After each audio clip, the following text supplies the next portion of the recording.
Welcome back to the channel. We're going to go over the SP 500, the Nasdaq 100, exactly what's happening in the stock market. Are we going to crash? Are we going to pump? What you need to know. Now, before we get into that, what I'm going to do is I'm actually going to cover the VIX, the VIX, the volatility index of the SP 500, because this is going to give you a really good aspect of what's really happening in the market. Now, I've talked a lot about the chop that is going on currently, and I want to address the VIX because I think this might be the center of everything we're looking at. Let me turn these indicators off for you as well. If you have questions about the indicators, you can ask down below and I can go over exactly what I use when I'm trading. But looking at this right now, this is what I'm looking at. Now you're trading in this range back and forth between 25.9 with lows of about 24.8. But what I'm going to do is zoom out a little bit further and show you the lower highs you are making basically since the 24th of May. You've been going down, down, down, down, down, and you continue to get rejected. Today, you got rejected once again. I want to highlight, and you're going to see where I highlight when we look at the S&P. Rejection right there. So when the volatility index goes up, S&P typically crashes and is going down. So that's what we're going to be talking about here today. There's no real news coming out until Friday with the CPI data. So let's get right into it. Now, as we jump in here, we're going to look at the SPY. And again, there's not much to see here. There's not much to be trading on. There's just not much given to us. Today, Discord been very slow. You've seen basically since June 1st, this uptrend being formed. You look like you want to press to that upside and get the breakout going to 430 like we've been talking. It looks like that's where you want to test. However, you continue to get rejected from where? From that level right here, just continuously getting rejected, and you didn't even get the test on it really today. So as I'm looking at this right now, I have to be concerned in the market and just kind of sit on my hands when I'm looking at this. Now, I personally believe you're setting up for a downside push. Why do I believe this? If you go to VIX, again, I believe you're going to break out of this, push back to the upside. Overall, if we go about to the 1 hour chart, you can see as well, you've held this 24 region, 24.5 roughly, since April 25th. You can see you broke below it for a small time frame, about 2 weeks, give or take right here, and you got back above it. So I anticipate you're going to break above this and start pushing back to the upside. Why exactly? I want to highlight J&K. J&K is the junk bonds on the market. Now I'm going to show you a 15-minute viewpoint to give you a broader spectrum of what's happening. Junk bonds should represent a risk-off environment. Basically, when junk bonds are going up, that means you're coming to an environment of risk off. So people are taking riskier trades. Basically, risk is quote-unquote off the table, and you're betting on the highly speculative areas, aka junk bonds. So what do you see right here? I'm going to highlight this area right here.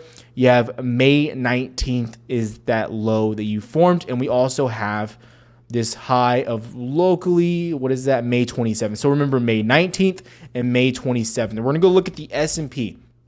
Looking at the S&P, let's mark out these dates. So one, you have the 19th right here. So we're going to highlight this area right here going into it. This was your low on junk bonds. So junk bonds actually made a low before the S&P made a low. And if you go back to the 27th of May right here, they made their high and they've been going down since. What does this mean?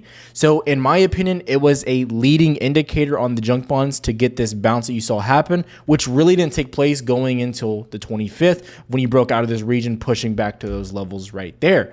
Now you made highs on junk bonds right here. And if we go back to J&K, what's happening there? You're going straight down. This isn't a wedge. This is just, you're just going down. There's no bull flags, nothing like that. It's the same type of action we saw since that dip on the whole way down on the SPY. So I believe you're getting a leading indicator here on J&K going into the Nasdaq and S&P, which you've already been dropping down here on J&K since then. What I wanted to show you, these safer bonds, TLT. This would indicate that you're coming out of a recession, out of a decline. If we look at J&K, you need to come out even further than the 4 hour to see what's really happening here on the economy. But the J&K, the safe bonds have been getting railed. I also mentioned to you, when you were back here, locally 130, I said you're going to come down and test 115, probably get a bounce, but you're probably going to come down to these new lows around 100 flat. I still think that. I don't think you're out of the woodworks. I still think you're in major danger. I still think There is a lot of downside on the horizon, and TLT is indicating that you're heating up to make new lows right now. J and K is the big indicator here when it comes to actual stocks that we're trading and things like that. So when I go back to SPY, I have to be concerned. I have to say I think this is probably going to start dropping in the near term. But if you break above 417 and hold, it's still there. You're breaking out of this level and you're pushing to the upside. So if you hold above 417, anything above 417 holding there, you're bullish. However, right now, I'm anticipating bearishness coming down into the market. Also, what I want to do is go over the yields. We haven't gone over this in a few videos. This is the big indicator, people. This is it. I told everyone what was happening. This was the leading indicator. You got a little bit of flagging, a little channeling to the downside. This is a rough drawing, so bear with me. But if we really go to the 10-year, it'll show you a better example. But this is the same indicator. When you go back and you look at what happened back in 18, this was a huge indicator that led to that little push down that you had going in on the S&P. If you go back even further, we're going to go to the monthly chart so you can see what happened during the major recession in 08 and the dot-com bubble. You can see going back down to 08, boom, you hit this level here, led to the dot-com or the housing crisis right here, the overall dot-com bubble. These are all key levels, and you're getting back in those range and you're inverting on yields, which is indicative of a recession, people. But what I want to do is highlight the yields here, just the yields really quick, the 10-year, and show you the trend that we are currently on. Now, what I did previously is I told everyone, yeah, you were going to trend to the downside, you were going to flag and break back up. Guess what? Since the 31st of May, the end of the month, boom, you've been shooting up. Yields are going back to highs. What is this level here, though? We're going to go really quick. I'm trying to make this video very fast for you guys. So you can see you're double topping right now on the 2018 highs. And from this level, this is actually almost the highest level since about 2011. So getting above this, you're pushing back to where? Yes, people, you are pushing back to the 08 previous levels right here. This is when the 08 crash started to happen. You were right here. You're not that far. You're one level off of that. You're almost there, and you are pushing up rapidly. Food for thought. You've already pushed up one whole point here, basically since the beginning of April right here. The middle of March, roughly. So middle of March into May, going into the end of June, or beginning of June right now, you've already pushed up a whole point. More is coming, and you're going to hit this level. A recession is in the works, and I'm just trying to spread the awareness of what's really happening in this economy. And so we're going to go look at the bigger names right now and what's happening with some of these stocks. Now, if we look really quickly, you can see Amazon did the split. Guess what? You had that run up into the split, downside right now coming out of it. You had a lot of volume into Amazon today. I want to mention that right now. But as of right now, you are trending back down to the downside near the 5 minutes. You can see the actual daily price action right now, which is pushing you back down to lows. Looking at something like Apple, had the big event today. You had a nice spike and then boom, plummeting back down. Even with all this good news, upcoming advances, new technology, new things coming out on these products, guess what? You are still coming down. One of the only good stocks coming out of the day is Facebook, but in my opinion, it's still looking like it could top out here and come down as well. Tesla, what about this one? You're pushing down. You're in a pretty nasty bear pennant, looking like more downside pressure. Overall, the entire market continues to look the same. Google pressing down as well. Now, am I saying you have to go down tomorrow? No. But as we look at what's really happening here, I think we have to open our eyes and look at what's happening in the market and the dangers associated with some of these plays right now. Again, you haven't had that clean break of these higher lows that you have formed, so it's not a short for me yet on the longer term timeframes. But if you start to hold below this on the daily time frame, in my opinion, this is going to be a shorting opportunity, and you're looking for newer lows to come out down here. And I know I'm the bearer of bad news, but it's looking like they're going to continue to raise rates through September at this 50 BPS level, and CPI data comes out Friday, which in my opinion is going to be a coin toss, but I do not think CPI data is going to come out in a positive manner whatsoever. I think supply chain is an issue. I think we know the data continue to be released is an issue. Unemployment, it can only go up from this level in my opinion as well. All things point for more downside if I'm looking at this. So that's how I see the market. But I want to do something new, and I want to give you my chart outlooks for tomorrow to give you some trade ideas. So what I'm going to do is I'm going to show you key levels on the chart that I'm liking, the upside and the downside potential. First is going to be NVIDIA.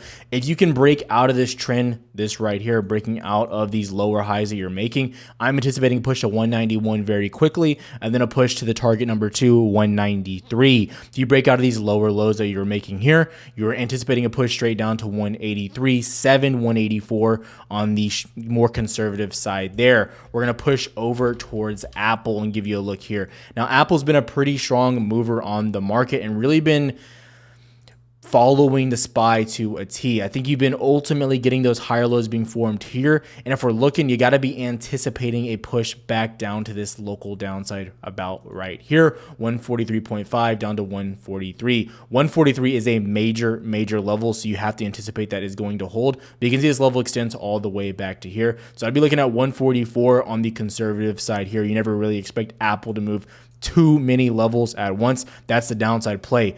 If you start to break back above this region right here, I got to highlight this region because it's a major level. If you can hold above roughly 146.3, I anticipate a quick move back to 147, which doesn't give you much space, but I do think you got to be anticipating a move back to this local top here, which is going to be a push about 148.4 to 148.5. 0.6, give or take up there. There's a lot of room to start moving. You also need to watch out for this resistance right here, which did get you chopped out right here before 148 flat. You're gonna have to be choppy here with Apple. It's not my favorite, but I see the potential as well there. Again, Facebook, I did say it was probably one of my favorite looking stocks going into the end of the day. You ultimately need to hold this level right here. There's nothing else. You got to hold this 193.9, really 194 if you want to consider it that, and you're anticipating a push up to 196 on the scalp side. Maybe even you start getting a push back to this region up here as well, which is about 198.3 to 199. It's one of the stronger plays, and it primarily came out because Apple didn't mention any crackdown on the security of their system or the factor authentication, which Apple has been really good about with privacy and things like that. Now, Tesla's going to be one of my favorite play, and it's going to be the last play. Now, in my opinion, you're sitting in this bearish pennant. I think you have downside potential. It's worth mentioning you've been holding this 704, 705 region for some time, basically 2 whole days, and you're trending in this sideways action. Now, if I'm looking at it, I don't want to trade the upside. It's just not my forte. I'm not interested. However, if it breaks down to the downside, I'm anticipating push down to 695 and then 680 in a hurry. 680 gave us a lot of hiccups last time. It's a very strange zone, but I do anticipate that to be retested for the downside push. If you're looking for the upside, yes, I know you're crazy. You're looking for the upside push. You got to be targeting the weekly level, which is about 733, 732. From there, you can also be targeting that monthly level, which is 755. Now, again, I'm not in favor to the upside. However, if you get that pressure, that's what you have to look for. Again, what you're looking for the upside is a break, retest, and then pop. That's what you'd be looking for there. For the downside, you're looking for a break, retest, pop to the downside. Just like that. Break, retest, key price action levels. If you haven't seen the educational videos, you can check out the channel as well. We have those posted for everyone to see. Have a good one, traders.